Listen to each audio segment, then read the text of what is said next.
जय हिंद दोस्तों, आज हम पढ़ेंगे मुगल काल। और ये मुगल काल पे जो आप वीडियो देख रहे हैं ये स्टेट के हर एक एग्जाम से रिलेट करता है। ठीक है, तो आप किसी भी स्टेट लेवल के एग्जाम के लिए इसे तैयार कर सकते हैं बार बार।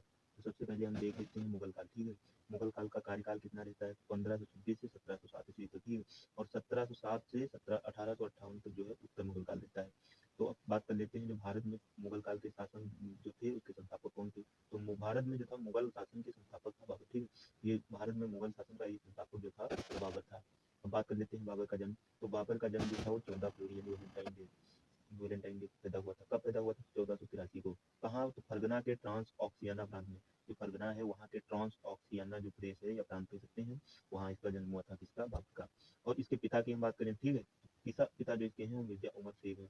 और माता इसकी है कुतलुक निगम खानम। ठीक है, और दादी इसकी बात करें तो दादी एहसान दौलत बेगम। और इसके दादा जो है वो मिर्जा अबू शेख। ठीक, दादा जो इसके हैं मिर्जा अबू शेख। अब इसने क्या किया तो वो भी जान लेते हैं। तो पिता की मृत्यु के बाद, ठीक है, जो इसके जो पिता थे उनकी मृत्यु जो थी वो 1494 ईस्वी में हुई। ठीक है, तो फरगना का शासक बना। जब इसके पिता की मृत्यु हो गई तो 1494 ईस्वी में जो है फरगना का शासक बना। और फरगना के ट्रांस ऑक्सियाना प्रांत में ही इसका जन्म हुआ था। ठीक है, और दादी एहसान दौलत बेगम ने इसका राज्याभिषेक किया। जो इसकी दादी थी उन्होंने इसका राज्याभिषेक किया।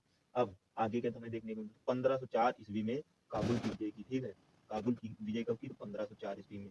फिर 1504 ईस्वी में काबुल की विजय की। फिर है 1507 ईस्वी में मिर्जा की उपाधि का त्याग कर दिया। मिर्जा की उपाधि मिली थी उसका इसने जो त्याग था वो 1507 ईस्वी में कर दिया।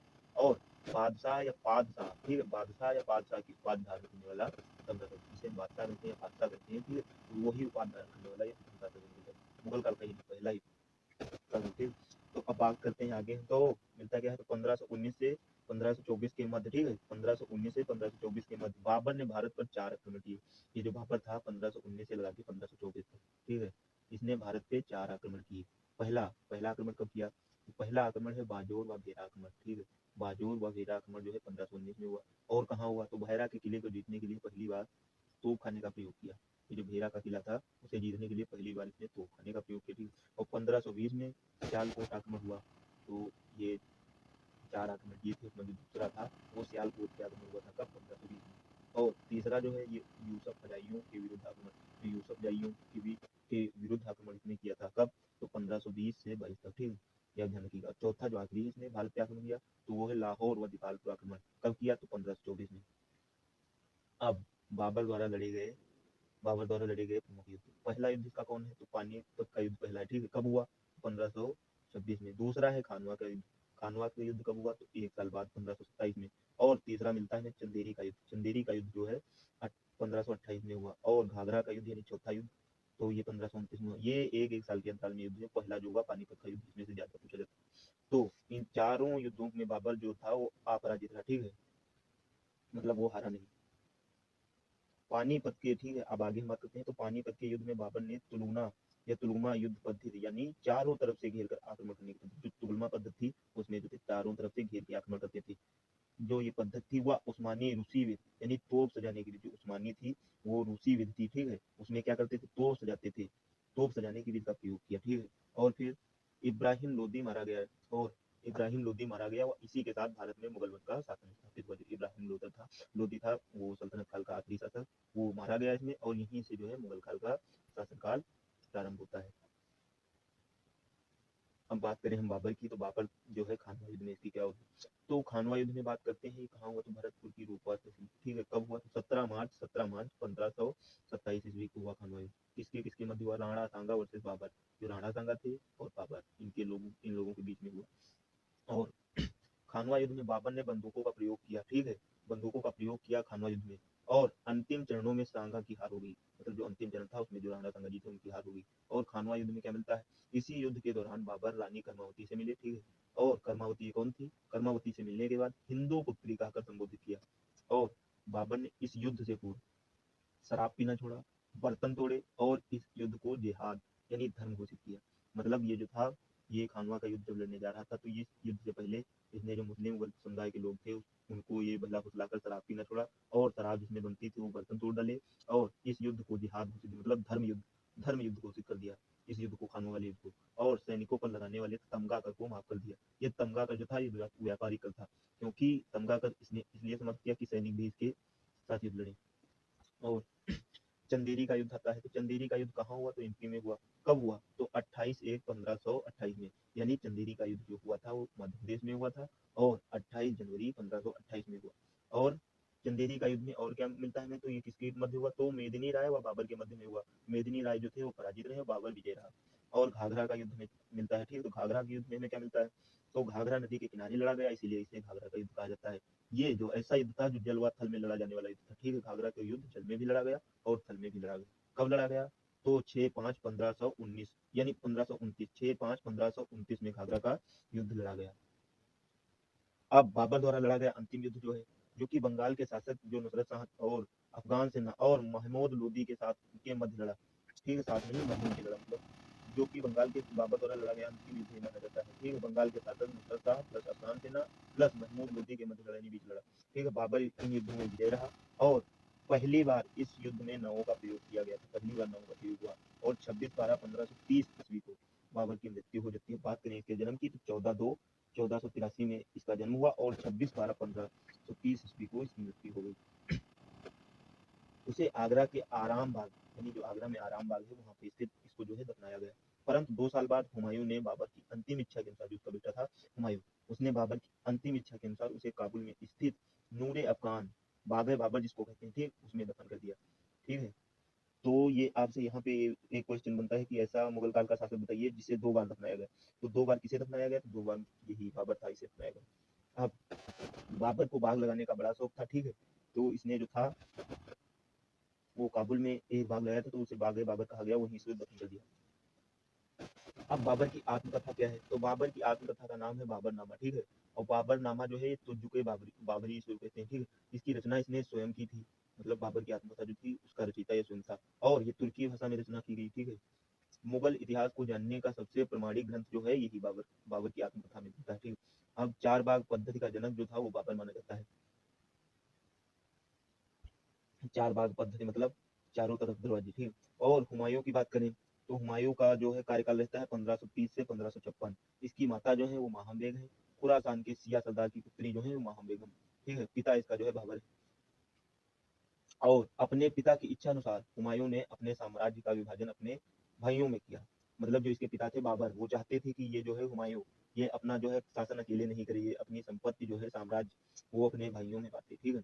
तो किसे किसे दिया, कामरान को दिया। क्या कामरान, कामरान जो था कामरान इसका भाई था, कामरान को क्या दिया, तो कामरान को काबुल व कंधार दिया, ठीक है। अब अस्करी इसका दूसरा भाई, उसे क्या दिया, संभल।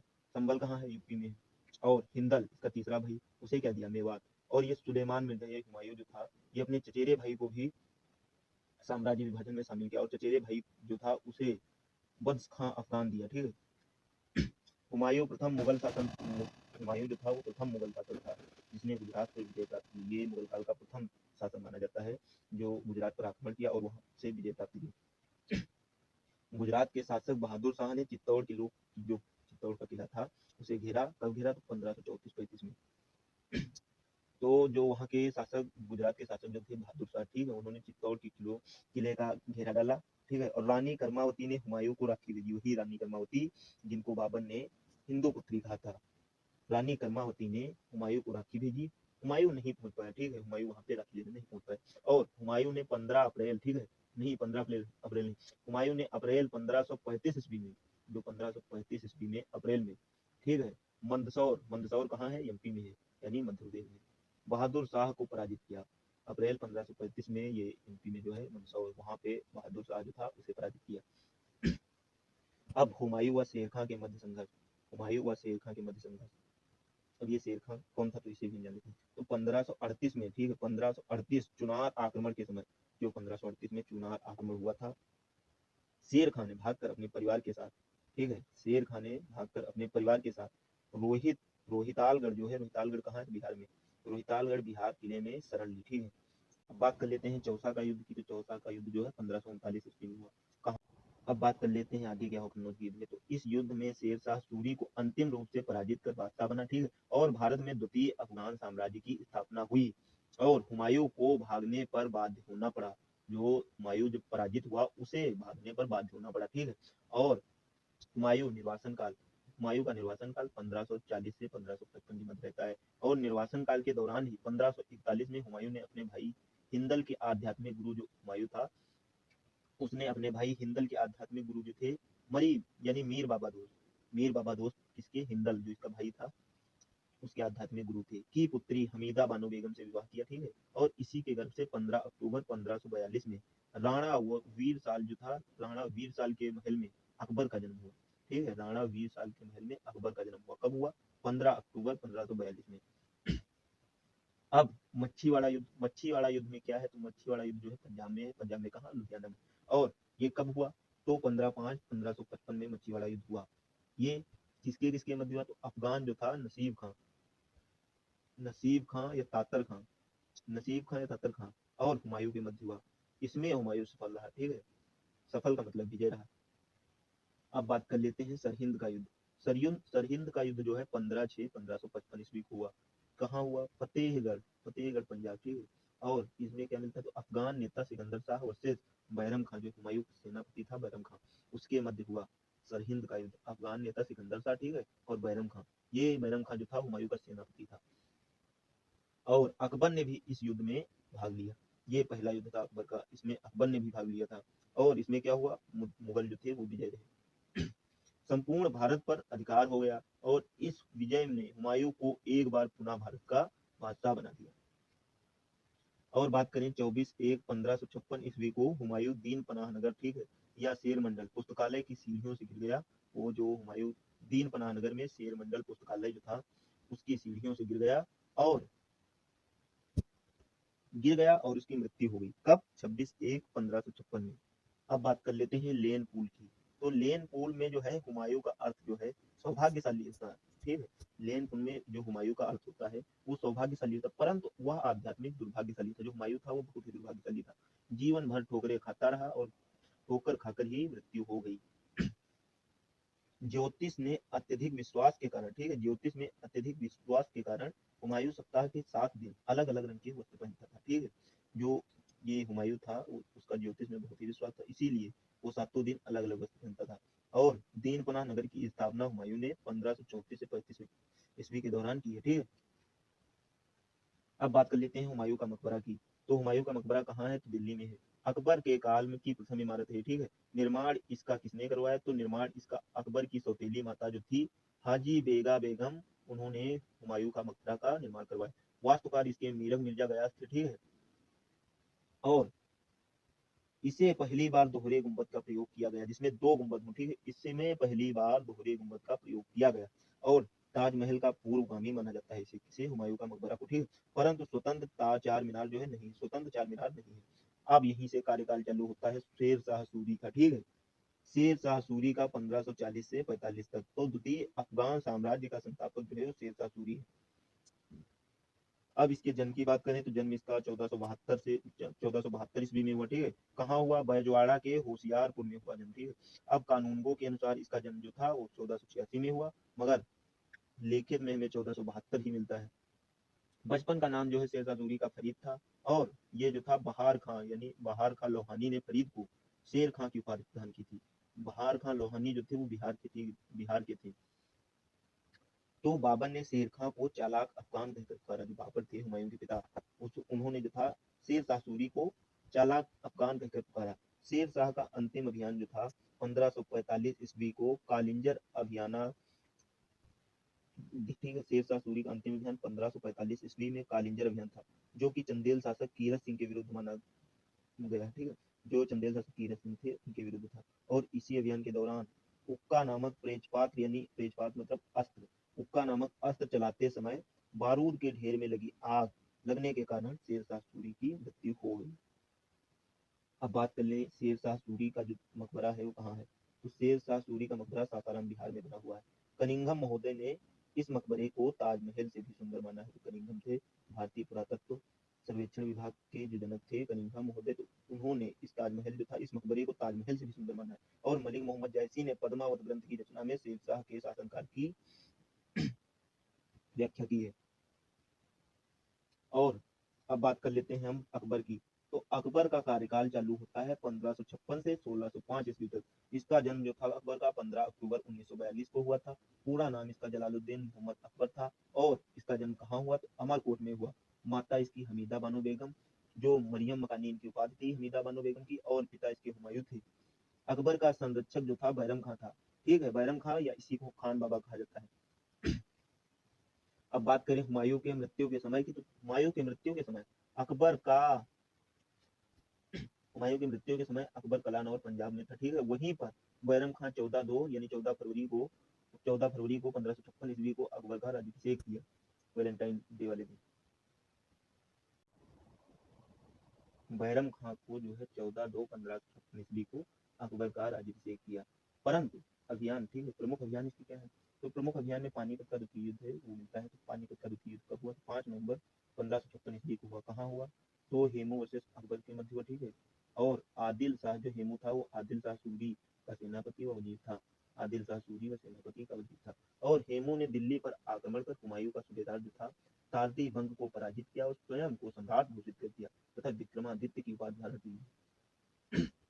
मुगल काल के दौरान ही दिल्ली का शासक जो था, मुगल काल के दौरान ही दिल्ली का शासक बनने वाला प्रथम हिंदू हेमू था, ठीक है। मुगल काल के दौरान दिल्ली का जो प्रथम शासक बनने वाला हिंदू था, और मुगल काल के दौरान दिल्ली का शासक बनने वाला प्रथम हिंदू जो था वो हेमू था। और पानीपत के द्वितीय युद्ध में अकबर ने हेमू को पराजित कर गाजी की उपाधि धारण की। और 1560 ईस्वी में गुजरात के पाटन नामक स्थान पर बैरम खां की हत्या हो गई और मुबारक खां नामक एक अफगान ने इसकी हत्या की थी। बात कर लें मालवा अभियान की, तो मालवा अभियान जो था 1561 में हुआ। किसके मध्य, शासक जो थे वो राज बहादुर थे। और यहाँ पे नोट में एक बार लिख लेना, 1560 या 62, 1560 से 62 के दौरान अकबर जो था माहम अनगा या धाय मज से कहते हैं लोग, माहम अनगा उसकी पुत्री जीजी अलगा व पुत्र आदम खां के प्रभाव में रहा, ठीक है। माहम अनगा जो उसकी धायमा थी और उसकी पुत्री जीजी अलगा व पुत्र आदम खां के प्रभाव में रहा, ठीक है। और इस काल को पेटीकोट सरकार या पर्दा सरकार हरम दल कहा है, ठीक है। ये नोट में बात है। और 1562 ईस्वी आमेर के कहवाह वंश के राजा भारमल ने अकबर की अधीनता स्वीकार कर अपनी पुत्री जो था हरका भाई, या जिन्हें हम मरियम अजमानी भी कहते हैं, ठीक है, हरका भाई का विवाह अकबर के साथ किया। और बात कर ले राज्य का प्रथम राजपूत वंश जिसने मुगलों के साथ वैवाहिक संबंध स्थापित किए, तो वो यही थे, राजा भारमल, ठीक है। अब भगवान दास व मानसिंह को मुगल सेना, जो भगवान दास थे व मानसिंह थे, उनको मुगल सेना में रखा गया। अब चित्तौड़ विजय की बात करें तो 1567 से 68 ईस्वी के दौरान शासक जो थे उदय सिंह थे चित्तौड़ में, ठीक है। और शासक उदय सिंह ने जयमाल व पत्ता को किले की चाबी सौंप कर स्वयं भाग निकले। ये उदय सिंह थे, उन्होंने जयमाल व पत्ता को किले की चाबी सौंपी और स्वयं युद्ध को देखते हुए भाग निकले वहां से। अब बात कर लें जयमल व फंता ने, तो मुगल सेना के साथ वीरता पूर्वक युद्ध लड़ा, ठीक है, और अंततः वीरगति को प्राप्त हो गए। अकबर ने इनकी वीरता से प्रभावित होकर इन दोनों की गजारूढ़ प्रतिमाएं आगरा के किले के मुख्य द्वार पर बनवाई है, ठीक है। और चित्तौड़ विजय के बाद अकबर ने कत्ले आम का आदेश जारी कर हजारों निर्दोषों की हत्या करवा दी। अकबर के जीवन पर यही कलंक माना जाता है कि वह चित्तौड़ विजय के बाद जो था कत्ले आम का आदेश जारी कर हजारों निर्दोषों की हत्या करवा दी थी। इसके जीवन का सबसे बड़ा कलंक यही माना जाता है। अब बात कर लें हल्दी घाटी युद्ध की, तो हल्दी घाटी युद्ध कब हुआ, 18 जून 1576 में हुआ। किसके मध्य हुआ, महाराणा प्रताप वर्सेस अकबर के मध्य हुआ। अकबर जो था वो इसके सेनापति जो थे वो मानसिंह थे। और कर्नल जेम्स टॉड ने इस युद्ध को मेवाड़ का धर्मोपल्ली कहा है, ठीक है। कर्नल जेम्स टॉड ने इस युद्ध को मेवाड़ का धर्मोपल्ली कहा है। और नोट में क्या लिखा है, तो नोट में लिखा 1582 ईस्वी में दिवेर के युद्ध जो अमर सिंह जो थे प्रताप के पुत्र, वह मुगलों के मध्य लड़ा गया। इस युद्ध को कर्नल जेम्स टॉड ने मेवाड़ का मैराथन कहा है। मैराथन वो जो कभी बहुत देर बाद रुकी, ठीक है। और हल्दी घाटी युद्ध के बाद राणा प्रताप जो थे उन्होंने अपनी राजधानी चावंड को बनाया और यहाँ यही जो थी इनकी मृत्यु हो गई थी, किसकी, तो राणा प्रताप की। अब बात करें नागौर दरबार की, तो नागौर दरबार जो था वो 1570 ईस्वी में हुई। और आमेर राजा भारमल द्वारा हुआ। राजपूताना के राजाओं को मुगलों की अधीनता स्वीकार कराने हेतु जो है नागौर दरबार चली थी अगर। और मेवाड़ को छोड़कर समस्त राजपूत राजाओं ने अकबर की अधीनता स्वीकार कर ली। केवल मेवाड़ ने जो था, मेवाड़ के समस्त राजपूत थे उनको छोड़कर इनकी जो अकबर की अधीनता थी सभी ने स्वीकार कर ली थी। कर्नल टाड ने अकबर को राजपूतों का प्रथम सफल विजेता कहा है। राजपूत जो थे अकबर पर विजय रहे थे। उत्तर पश्चिमी भारत अकबर के अभियान क्या है, तो 1585 ईस्वी में 1585 ईस्वी में मानसिंह ने काबुल विजय की, ठीक है। और ये मानसिंह जो काबुल जो अकबर था, अकबर मानसिंह को काबुल जागीर के रूप में भेंट किया। और 1595 में जो है कंधार पर विजय की। और दक्षिण भारत में हम बात करें तो अहमदानगर में बात करें तो प्रथम अभियान 1595 में लगभग 5 वर्ष तक मुगलों के साथ संघर्ष किया, ठीक है। और शासिका यहाँ की जो थी वो शासिका थी चांद बीवी। तो 1600 ईस्वी में मुगलों व अहमदनगर के बीच संधि हुई। क्या संधि हुई? मुगलों के बीच संधि हुई। बरार का क्षेत्र यानी महाराष्ट्र मुगलों को दे दिया गया और इस प्रकार अहमदानगर का विजय, मतलब अहमदानगर का विलय मुगल साम्राज्य में हुआ।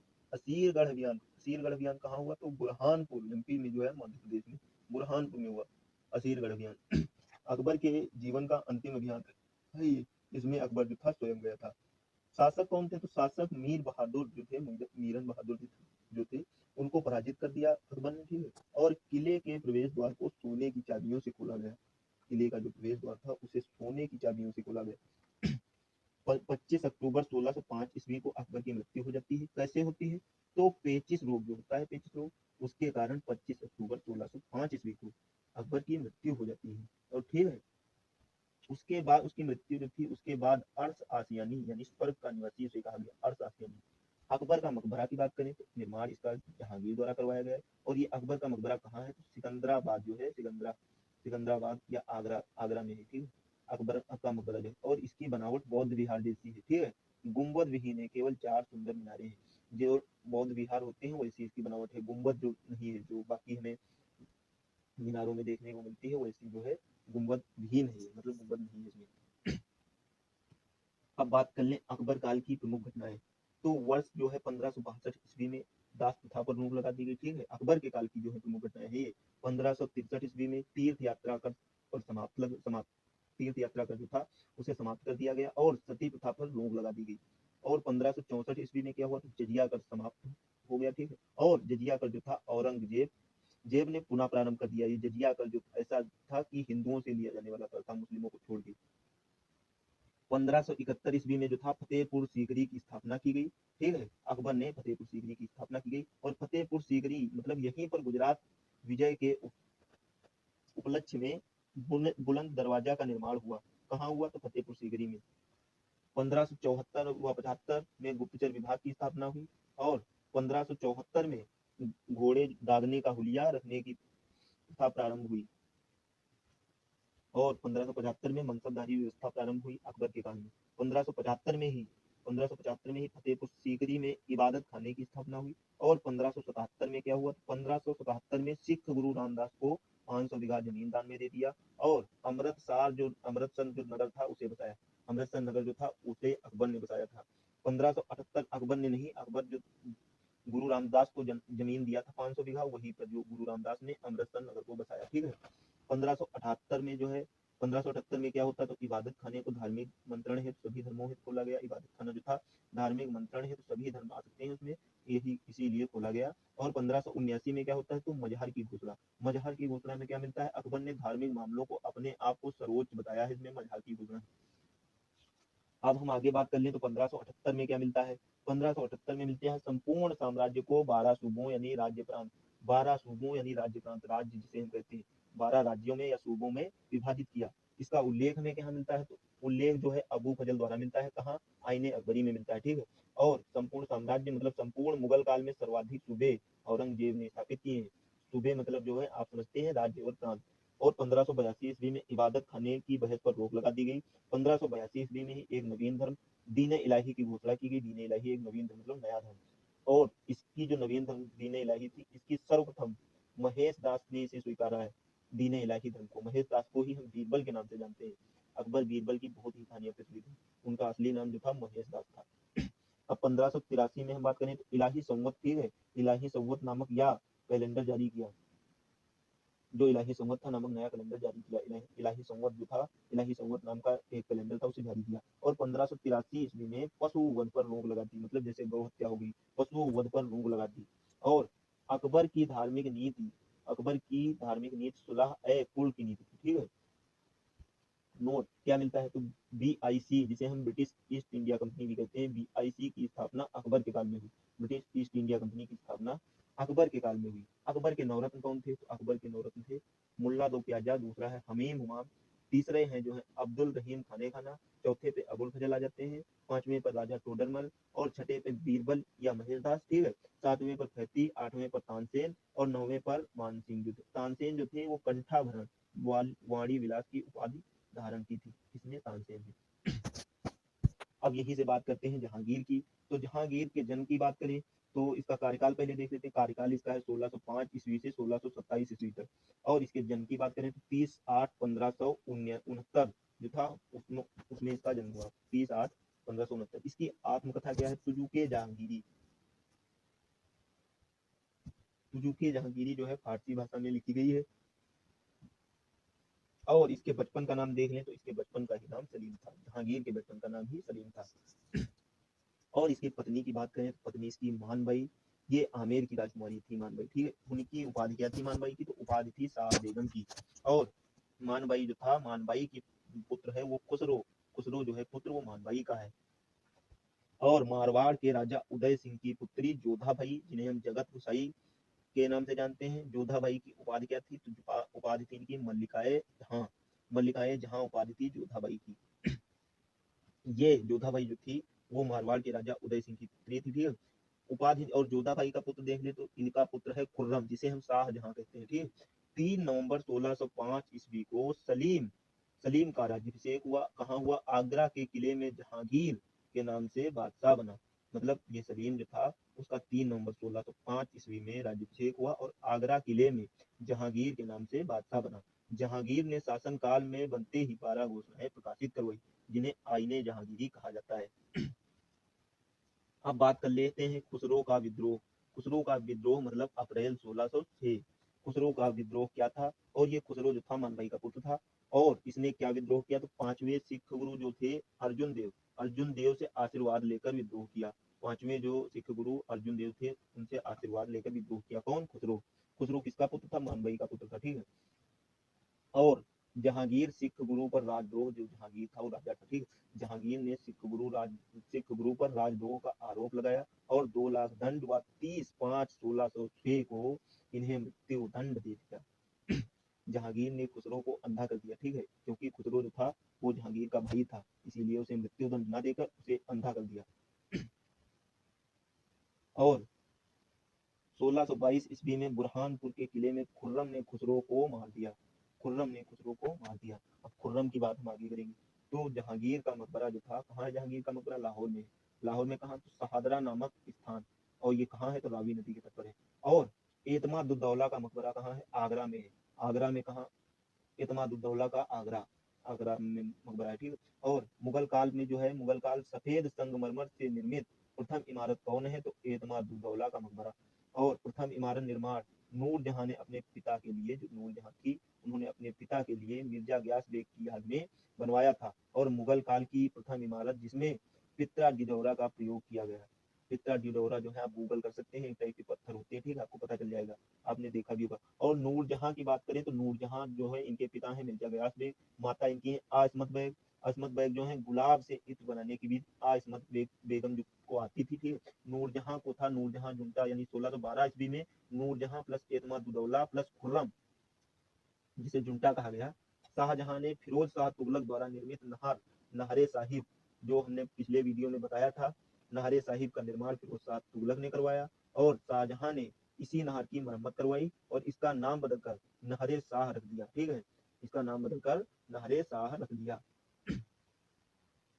अब बात कर लेते हैं आगे। तो गोलाकुंडा अभियान पर गोलाकुंडा अभियान यानी फारसी व्यापारी मरीज जो फारसी व्यापारी जो था मरीज मला, ठीक है, मरीज मला या मोहम्मद सैयद शाहजहां की शरण में आ गया। शाहजहां की शरण में आ गया, जिसने शाहजहां को कोहिनूर हीरा भेंट किया। किसने? मरीज मला ने। मरीज मला जो था मोहम्मद सैयद शाहजहां की शरण में आया और शाहजहां को कोहिनूर हीरा भेंट किया। इसे ही तख्ते ताउस में लगवाया, ठीक। कोहिनूर हीरा जो था उसने तख्ते ताउस में लगवाया, तख्त पे लगवाया यानी सिंहासन जो था तख्ते ताउस में लगवाया। और शाहजहां ने कट्टर इस्लाम प्रवृत्त का था ये शाहजहां, ठीक है। कट्टर इस्लाम मतलब इस्लाम के अलावा ये कोई धर्म पसंद नहीं करता था। और अतः उसने तीर्थ यात्रा कर को पुनः प्रारंभ कर दिया। जो अकबर द्वारा बंद किया गया था तीर्थ यात्रा कर, उसे इसने पुनः ही प्रारंभ कर दिया। और गौहत्या प्रतिबंध समाप्त किया गया, यानी गौहत्या हत्या हो सकती है, कोई रोक नहीं है इस पे, और अकबर ने बंद किया। यानी अकबर के विपरीत ये बिल्कुल था। और 1633 ईस्वी में एक आदेश पारित कर अनेक हिंदू मंदिर तुड़वाए, परंतु जहान आरा व दारा सिकोह, ठीक है, जहान आरा व दारा सिकोह के प्रभाव के कारण यह प्रवृत्ति त्याग दी। जो जहान आरा व दारा सिकोह थे उनका इस पर प्रभाव पड़ा और यह प्रवृत्ति त्याग दी। इसने कई हिंदू मंदिर तुड़वाए थे, यह प्रवृत्ति त्याग दी। शाहजहां ने सिजदा पाबोस प्रथा पर रोक लगाई, और शाहजहां सिजदा पाबोस प्रथा गूगल चेक कर सकते थे, और इसके स्थान पर चादर है मतलब चाहर ए तस्लीम मतलब जो थी सिजदा सिजदा प्रथा पर रोक, सिजदा या पाबोस की प्रथा पर रोक लगाई, और इसके स्थान पर चाहर ए तस्लीम नामक नई प्रथा, पगड़ी में बादशाह की तस्वीर लगाने पर रोक लगा दी। और जो चाहर ए तस्लीम नामक नई प्रथा प्रारंभ की और पगड़ी में जो बादशाह की पहले तस्वीर लगाई जाती थी उस पर रोक लगा दी गई। उत्तराधिकार संघर्ष की बात करें तो बहादुरगढ़ का युद्ध यानी कब 14/2/1658 यानी 14 तारीख को इनके बहुत सारे युद्ध हुए, 14 फरवरी को, 14 फरवरी यानी 14 फरवरी 1658 शाह सूजा व शाही सेना दारा सिकोह शाहजहां के बीच हुआ, ठीक है, बहादुरगढ़ का युद्ध। तो शाह सूजा इसमें पराजित हुआ और दारा सिकोह जीत गया। धर्मन का युद्ध मिलता है हमें, तो धर्मन का युद्ध कब हुआ? 15/4/1658 को हुआ, 15 अप्रैल 1658 को धर्मन का युद्ध हुआ। औरंगजेब व मुराद की संयुक्त सेना में शाही सेना को पराजित कर, ठीक है, संयुक्त सेना जो थी उसे पराजित किया औरंगजेब और मुराद की संयुक्त सेना ने। और तीसरा हमें मिलता है सामूगढ़ का युद्ध। सामूगढ़ का युद्ध कब हुआ? तो 29/5/1658 को सामूगढ़ का युद्ध हुआ। निर्णायक युद्ध माना जाता है। औरंगजेब व मुराद की सेना ने शाही सेना को पराजित कर आगरा पर कब्जा किया। औरंगजेब ने मुराद को बंदी बना लिया, जो मुराद था उसे औरंगजेब ने बंदी बना लिया, और बंदी बनाने के बाद ग्वालियर के किले में रखा और हत्या कर दी, ठीक है। और चौथे नंबर पे मिलता है हमें खाजुआ का युद्ध। खाजुआ का युद्ध यानी 15/1/1659 को खाजुआ का युद्ध, ये औरंगजेब ने शाह सूजा को पराजित किया खाजुआ के युद्ध में। और 5वें नंबर पे हमें आता है देवराई या दौराई युद्ध मिलता है, ठीक है, अप्रैल 1659 में हुआ। इसमें कोई तारीख का जिक्र नहीं मिलता है। तो ये कहाँ हुआ? तो अजमेर में हुआ। अजमेर कहाँ है? राजस्थान में। औरंगजेब ने दारा सिकोह को अंतिम रूप से पराजित कर हत्या कर दी। जो दारा सिकोह थे उनको अंतिम रूप से पराजित कर हत्या कर दी। इतिहासकार वलनियर के अनुसार उसने औरंगजेब के द्वारा दारा सिकोह को मृत्यु दंड देते हुए स्वयं देखा है। एक वलनियर जो थे 1658 ईस्वी में शाहजहां के काल में भारत आए थे, इतिहासकार वलनियर। और औरंगजेब द्वारा निर्मित बीबी का मकबरा कहाँ है? बीबी का मकबरा औरंगाबाद में है। इसे ताजमहल की फूहड़ नकल कहा जाता है, सबसे भद्दी नकल कहा जाता है किसे? बीबी का मकबरा की। ये बहुत घटिया जो नकल थी। इसे दक्षिण का ताजमहल भी कहा जाता है। इमारत की बात करें, स्थान की बात करें और निर्माणकर्ता की बात करें, मुगल काल की जो इमारतें थी वो कहाँ पर है और उनका निर्माण किसने करवाया, ये हम बात करें तो हुमायूं का मकबरा कहाँ है? दिल्ली। किसने इसे निर्माण करवाया? तो हाजी बेगम बाग ने इसे निर्माण करवाया। दूसरे नंबर पे मिलता है अकबर का मकबरा। अकबर का मकबरा कहाँ है? सिकंदरा में है। किसके द्वारा इसका निर्माण हुआ? जहांगीर के द्वारा। और जहांगीर का महल की बात करें तो जहांगीर का महल जो है फतेहपुर सीकरी में है। फतेहपुर सीकरी में किसके द्वारा निर्माण करवाया गया? अकबर द्वारा। तुर्की सुल्ताना महल फतेहपुर सीकरी, इसका भी निर्माण अकबर ने करवाया। और बुलंद दरवाजा जो था ये भी फतेहपुर सीकरी में ही है, इसका भी निर्माण अकबर ने ही करवाया। और इत्मादुद्दौला का मकबरा जो मिलता है कहाँ है? आगरा में है। और इसका जो है निर्माण नूरजहां ने करवाया। जहांगीर का मकबरा की बात करें तो जहांगीर का मकबरा स्थान कहाँ है इसका? तो शहादरा या लाहौर भी कह सकते हैं शहादरा को, जो भी पाकिस्तान में है करंट में, ठीक है। जहांगीर का मकबरा है, शहादरा में स्थान है इसका। नूरजहां ने इसे निर्माण करवाया। अब लाल किला जो बात कर ले हम, लाल किला की जो हमारे देश की धरोहर है, लाल किला कहाँ है? तो दिल्ली में है। और इसका निर्माण जो है शाहजहां ने करवाया है। बात कर ले मोती मस्जिद की, मोती मस्जिद है आगरा में और इसका भी निर्माण शाहजहां ने ही करवाया है। नोट में एक बात लिखिए, शेख सलीम चिश्ती थे, उनका मकबरा फतेहपुर सीकरी है, और अकबर के द्वारा निर्मित है ये, ठीक है। शेख सलीम चिश्ती का मकबरा जो है अकबर के द्वारा निर्मित है। और आगरा के लाल किले का निर्माण भी अकबर ने ही करवाया। आगरा में भी एक लाल किला है, ठीक है। ये दिल्ली वाला तो है ही, मगर आगरा में भी एक लाल किला है, उसका निर्माण अकबर ने करवाया है। अब बात कर ले जहांगीर की, तो जहांगीर 1608 ईस्वी में कैप्टन हॉकिंस जो थे, 1608 ईस्वी में कैप्टन हॉकिंस हेक्टर नामक जहाजी बेड़े से भारत आया, ठीक है। ये कैप्टन हॉकिंस जो था हेक्टर नामी जहाजी से बेड़े से भारत आया। और अंग्रेजों ने 1608 ईस्वी में जहांगीर काल में, ठीक है, जहांगीर काल में सूरत मतलब गुजरात, ठीक है, सूरत गुजरात में व्यापारी कोर्ट की स्थापना की। कब? 1608 ईस्वी में जहांगीर के काल में सूरत में गुजरात में जो है व्यापारी कोठी की स्थापना की। और कैप्टन जो थे, कैप्टन ने हॉकिंस को, ठीक है, कैप्टन ने हॉकिंस को खान की उपाधि प्रदान की, ठीक है। जो थे कैप्टन ने हॉकिंस को किसकी उपाधि प्रदान की, खान की उपाधि, व 400 का मनसब प्रदान किया 400 मनसब प्रदान किए। जहांगीर के काल में जो है जहांगीर के काल में सर थॉमस रॉ स्मिथ यानी 1615 ईस्वी में, कब, सर थॉमस रॉ स्मिथ 1615 ईस्वी में भारत आए तथा जनवरी 1611 ईस्वी में मैगजीन दुर्ग अजमेर में जहांगीर से मिले, ठीक है। मैगजीन दुर्ग जो है अजमेर में, वहां पे जहांगीर से मिले, ठीक। संपूर्ण मुगल काल में 1616 ईस्वी में जहांगीर जो है, जहांगीर प्रथम शासक है जिसने सिक्कों पर अपनी तस्वीर अंकित करवाई। संपूर्ण मुगल काल में जहांगीर प्रथम शासक है जिसने सिक्कों पर, ठीक है, सिक्के जो थे उसने उस सिक्कों पर अपनी तस्वीर अंकित करवाई। उसने कई सिक्कों पर उसके साथ नूरजहां का भी अंकन करवाया। नूरजहां से अत्यधिक प्रेम करता था, ठीक है, इसीलिए अपने साथ नूरजहां का भी अंकन करवाया और इसका अंकन में मिलता है, ठीक है। प्रथम शासक जिसने सिक्कों को लेख से सुसज्जित करवाया, मतलब सिक्कों को अपनी जो था तस्वीर भी अंकित करवाई और लेख भी सुसज्जित करवाया, मतलब उस पर कोई ना कोई लेख जरूर सुसज्जित करवाया मुगल काल में, ठीक है। उससे पहले तो हमें बहुत मिलता है। नोट में क्या है, अकबर ने अपने शासनकाल के 50वें वर्ष, ठीक है, 50वें वर्ष, जो अकबर का 50वें वर्ष जो था, शासनकाल 50 वर्ष पूरे हो चुके थे, राम सिया प्रकार के सिक्के चलाए। राम सिया मतलब राम सीता यानी भगवान राम सीता प्रकार के सिक्के चलाए। उसमें क्या था, भगवान राम व माता सीता के चित्र का अंकन मिलता था हमें, इसमें राम सिया जो सिक्के थे उसमें। और जहांगीर, तो जहांगीर की बात करें तो जहांगीर ने 1612 ईस्वी में रक्षाबंधन मनाना प्रारंभ किया। जहांगीर जो था मुगल काल में, उसने 1612 ईस्वी में रक्षाबंधन मनाना प्रारंभ किया और हिजड़ों के व्यापार पर रोक लगा दी। जहांगीर ने, हिजड़ों का व्यापार उस टाइम बहुत होता था, इसीलिए जहांगीर ने उस पर रोक लगा दी। पुरुषों में नई फैशन, ठीक है, पुरुषों में नई फैशन या नया फैशन, कान छिदवाकर उसमें रत्न आभूषण पहनने की परंपरा प्रचलित थी। ये फैशन जो था जहांगीर ने ही लागू किया। हिंदुओं हेतु तो अलग से, ठीक है, हिंदुओं हेतु तो अलग से श्रीकांत नामक न्यायाधीश की नियुक्ति की। जो हिंदू थे उनके लिए मतलब अलग ही न्यायाधीश उसकी नियुक्ति की। सामान्य जनता की फरियाद सुनने हेतु न्याय की जंजीर लगवाई, ठीक है। और जहांगीर को फलों के राजा आम का बड़ा शौक था। जो फल था आम, उसे जहांगीर बड़ा शौकीन था उसका। और जहांगीर के काल में तंबाकू पुर्तगाल से भारत आई। जहांगीर के काल में, ठीक है, जहांगीर का जब काल था उसमें जो था तंबाकू, ये जो आजकल लोग खाते हैं तंबाकू, पुर्तगाल से भारत लाई गई, ठीक है। तुजुके जहांगीरी में हम बात करें, तुजुके जहांगीरी फारसी भाषा में लिखा गया, ठीक है, फारसी भाषा में लिखित है। और तुजुके जहांगीरी में प्रारंभिक 16 वर्षों का इतिहास है।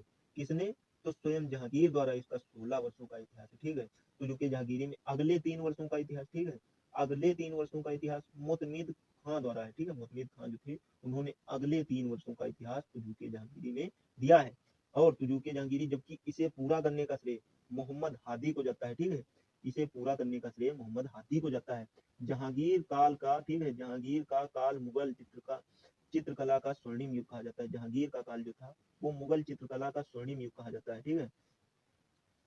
ताजमहल का निर्माण की बात करें तो ताजमहल जो है 1631 में प्रारंभ होकर 1653 ईस्वी तक 9 करोड़ तक की लागत हुई। मुख्य वास्तुकार की बात करें तो अहमद लाहौरी मतलब नादर उल असरार यानी मुख्य मिस्त्री उस्ताद ईसा का थे, ठीक है, ताजमहल में। और उस टाइम पे 9 करोड़ की लागत हुई थी ताजमहल में। 1631 में प्रारंभ हुआ और 1653 में बना, ठीक है। ताजमहल जो है, ताजमहल की बात करें तो ताजमहल हुमायूं के मकबरे से प्रेरित होकर बना है, ठीक है। पूर्ण रूपेण शुद्ध सफेद संगमरमर से निर्मित है, ठीक है। सर्वाधिक पित्रा ड्यूरा का प्रयोग किया गया है, मतलब सबसे ज्यादा सर्वाधिक पित्रा ड्यूरा का प्रयोग किया गया है। और पित्रा ड्यूरा जो होते हैं वो सफेद और काले वाले प्रकार के जो है पत्थर टाइप के होते हैं, उन्हें आप गूगल पे देख सकते हैं फोटो। और चार मीनार व चार बाग पद्धति का प्रयोग किया, मतलब चार मीनार जो थी वह चार बाग की पद्धति का प्रयोग वो भी ताजमहल में ही किया गया। अब बात कर लेते हैं मयूर सिंहासन की। तो मयूर सिंहासन में हमें क्या मिलता है, तो मयूर सिंहासन का निर्माण जो था वो शाहजहां के द्वारा था। और मयूर सिंहासन के वास्तुकार जो थे वो बेबादल खां थे। और मयूर सिंहासन जो था 1793 ईस्वी में, ठीक है, 1793 ईस्वी में ईरानी आक्रांता जो थी नादिर शाह ने इसे अपने साथ ईरान ले गया। 1793 में ईरानी आक्रांता था जो आक्रमण किया था, ठीक है, नादिर शाह ने इसे अपने साथ ईरान ले गया, ठीक है। जो निर्माण शाहजहां के द्वारा हुआ था मयूर सिंहासन का, वास्तुकार इसके बेबादल खां थे। तो फ्रेंड्स यही तक हमारा था, ठीक है, टॉपिक। और ये टॉपिक आपको ये पीडीएफ के रूप में टेलीग्राम चैनल पे मिल जाएगा मेरे, और उसकी लिंक आपको डिस्क्रिप्शन में मिल जाएगी। Thank you so much for watching this video. अगर आप भी फ्री में तैयारी करना चाहते हैं जैसे UP police CIPET, RRB, NTPC group D और विभिन्न स्टेट लेवल की परीक्षाओं की, जैसे लेखपाल, पुलिस, इसकी तैयारी करना चाहते हैं आप, तो फ्री में मैं एक टॉपिक एक वीडियो अपलोड करता हूँ। आप इस चैनल पे रेगुलर वीडियो पाते रहेंगे, एक दिन भी नहीं छूटेगा, ठीक है। इसके लिए आप इस चैनल को सब्सक्राइब कर सकते हैं। धन्यवाद।